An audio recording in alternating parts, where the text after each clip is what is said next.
The geometric distribution. Let's get started. Let's consider the following situation. Let's say that you have a die, sometimes called a number cube, and it's repeatedly rolled until you get a 3. We're going to summarize this in the probability distribution. So on the left column, we're talking about the outcome of x equal k. So x equals 1 means the probability that a 3 appears in the first roll. And x equals 2 means the probability appears for the first time on the second roll. X equals 3, the probability that 3 appears on the third roll, and so on.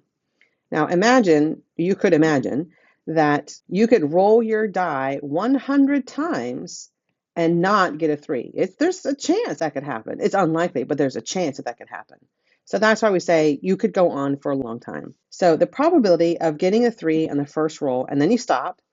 Hopefully that makes sense, that it would just be 1 out of 6, that you get a 3 in the first roll. Now, getting a 3 on the second roll and not a 3 in the first roll means that you got 5 out of 6 for not getting a 3 in the first roll, and then 1 out of 6 for getting the 3 in the second roll. And then for the next one, we're looking at not getting a 3 on the first 2 rolls, and then getting a 3 on the third roll. So it's 5 6 times 1 6, which of course is 5 6 squared times 1 6. Now for the next situation, you can probably figure out it's going to be 5 6 to the third power times 1 out of 6. So that's 5 6 to the third times 1 out of 6. And then the next one would be 5 6 to the fourth power times 1 out of 6. So I'm going to take this information and let's look at it a little more closely. So here we have the same probability distribution, but organized a little differently. And of course, this is not all of the values. You can carry on and keep rolling your die. This may look kind of familiar. Do you remember in Algebra 2 when you learned about a geometric sequence and you had a formula that was for the nth term, and that formula was a sub n equals a sub 1 times r to the n minus 1. So what you have here is a sub 1, so your first term is 1/6, and then you got your ratio, and that keeps getting raised to different powers. So for this first one, this is like a sub 1 is 1/6, and then you have 5 6 to the first power, and that's your second term, and you have 5 6 to the second power, and that's your third term. So notice the relationship between that power and that number. It's very much like n and then n minus 1. So that's one of the reasons why this is known as a geometric distribution, or sometimes called a geometric probability distribution, is because it's modeled after a geometric sequence where you are multiplying by the same ratio to move forward in your sequence, or in this case, in your probability distribution. So the geometric distribution describes the probability of experiencing a certain number of failures before experiencing the first success in a series of trials. So this is different than your binomial distribution, because in your binomial distribution, we were looking at success or failure, and you had a fixed number of trials. So for a geometric probability, how do we know that it's geometric?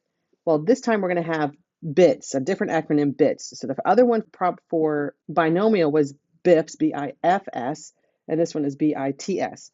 So a lot of it is the same. Here's a side by side. For the binomial, it's going to be binary, so success or failure. Geometric, same thing, success or failure. Independent trials in both types of probability, but here's the key difference. For the binomial, it was a fixed number of trials, but for the geometric, it's your trials are going until you get success and then you stop. And the probability is the same throughout and for both situations. So again, with the geometric, it's going fail, fail, fail, etc. So for the binomial, you're looking for the probability of success k times, or at least k times, or at most k times. But for geometric probability, you're looking for the probability of the first success. So the geometric probability formula is going to be P times 1 minus P to the power of K minus 1. So very much like that geometric nth term formula that you learned in Algebra 2. So P is your probability of success, 1 minus P is your probability of failure, and then K is the number of trials you're needed to achieve that first success. So only 3 variables this time: probability of success, probability of failure, and the number of times until you want to be successful, or the number of trials needed until you are successful. And then for your expected value, that's simply going to be 1 divided by P. Let's take a look at our examples. Omar is sometimes tardy to class. The probability of him being tardy to any given class is 27%. What is the probability that he gets his first tardy on the 4th day of class? So in this case, success would be being tardy. So the probability, or little p, is going to be 0.27. And then the number of trials we want would be 4, so that he's not tardy in the first 3 days, and then he is tardy on the 4th day. So that formula, again, is the probability of x equals k would be equal to p times 1 minus p to the power of k minus 1. So plugging in those values, we're going to have the probability that x is equal to 4 will be 0.27 times, and then 0.73, because 1 minus 0.27 is 0.73, to the power of 4 minus 1. And when you put that in your calculator, you're going to get 0.1050. It's probably not a surprise to you that you can find these commands in your TI-83 or TI-84 calculator. So it's under that distribution menu, the same place where you'll find the binomial probability. And you also have the GeoMet PDF option and the GeoMet CDF option. So for the GeoMet PDF, that's going to be returning the probability of achieving the first success on a specific trial.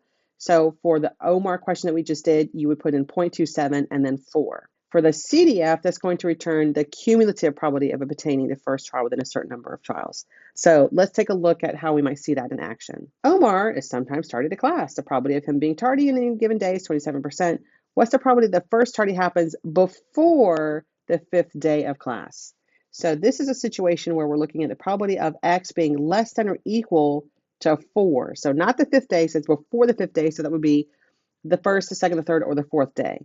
So this is really saying the probability that x is equal to 1 plus the probability that x is equal to 2 plus the probability that x is equal to 3 plus the probability that x is equal to 4.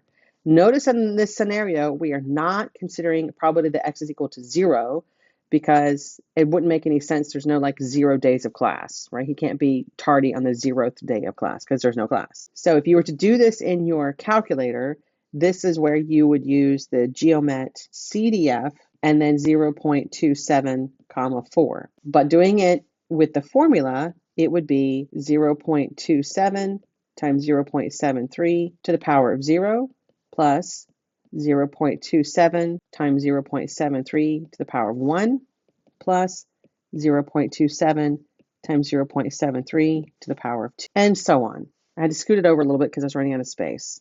Now, notice that for this one, remember you have to do your exponents first. So that whole thing, the 0.73, that's going to become 1. So the whole term itself is just going to be 0.27. So don't think that the whole thing is going to become 1. Only the 0.73 to the power of 0 is going to become 1. So when you either use that calculator command or you do it all by hand, that's going to, or not really by hand, you're still going to use a calculator.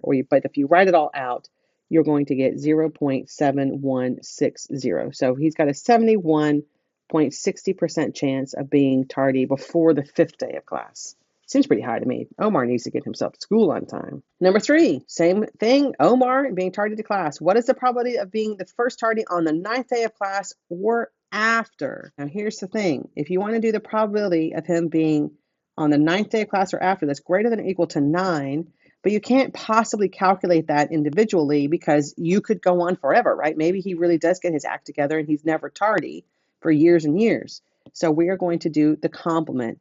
So the complement of greater than or equal to 9 would be less than or equal to 8. So here you could, of course, do them all individually with the 0, 1, 2, 3, or you can do 1 minus GeoMet CDF 0.27 comma 8, which is going to be 0.006. And if you were doing this all individually, you would have to do a bunch of these, so 0, 1, 2, 3, and carrying on, et cetera, until you're at 0.27 times 0.73 to the power of 7, and then you would add them all up. So I didn't write them all down, but you get the idea. Last example, a patient is waiting for a suitable blood donor, and the probability that the selected donor will be a match is 0.2. Find the expected number of donors who will be tested until a match is found, including the matched donor. So this is just a question about expected value. So your probability is 0.2.